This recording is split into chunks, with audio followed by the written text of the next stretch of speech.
alors une extension pour les archives parce qu'on avait besoin d'espace.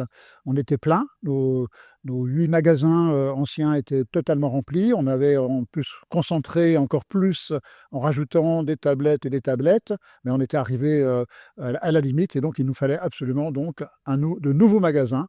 Et là, vous êtes dans un des nouveaux magasins, l'un des 4 qui ont été équipés de mobilier mobile.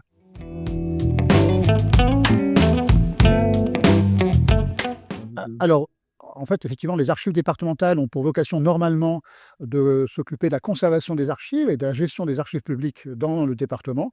Mais comme il y a effectivement dans ce département peu d'institutions culturelles, eh bien, les archives départementales ont aussi leur place parmi ces institutions culturelles pour faire de l'action culturelle, expositions, lecture d'archives, conférences, etc.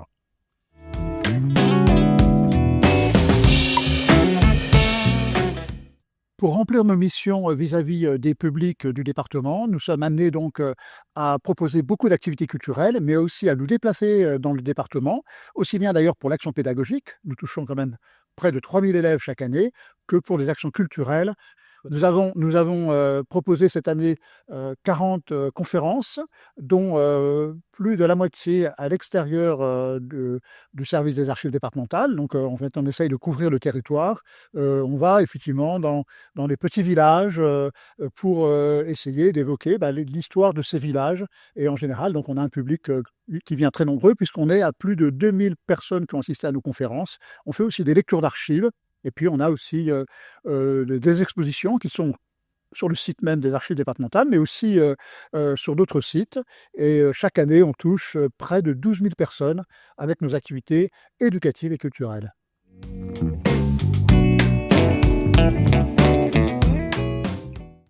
Je crois que personne ne s'imagine l'importance encore des archives papier. Nous recevons chaque année environ 200 mètres linéaires d'archives. Alors quand je dis 200 mètres linéaires, c'est 2000 boîtes d'archives. Et puis nous conservons ici déjà plus de 11 kilomètres. Et chaque année, donc, nous remplissons nos magasins au fur et à mesure, sachant qu'on détruit aussi beaucoup d'archives publiques dans le département, puisqu'on est à plus de 2 kilomètres avec notre autorisation. Voilà, donc pour vous dire, vous voyez le ratio qu'il existe entre ce qu'on conserve et ce qu'on détruit. Et il est important de conserver pour plusieurs raisons: les droits des personnes, la bonne administration, puis aussi pour des raisons historiques évidentes.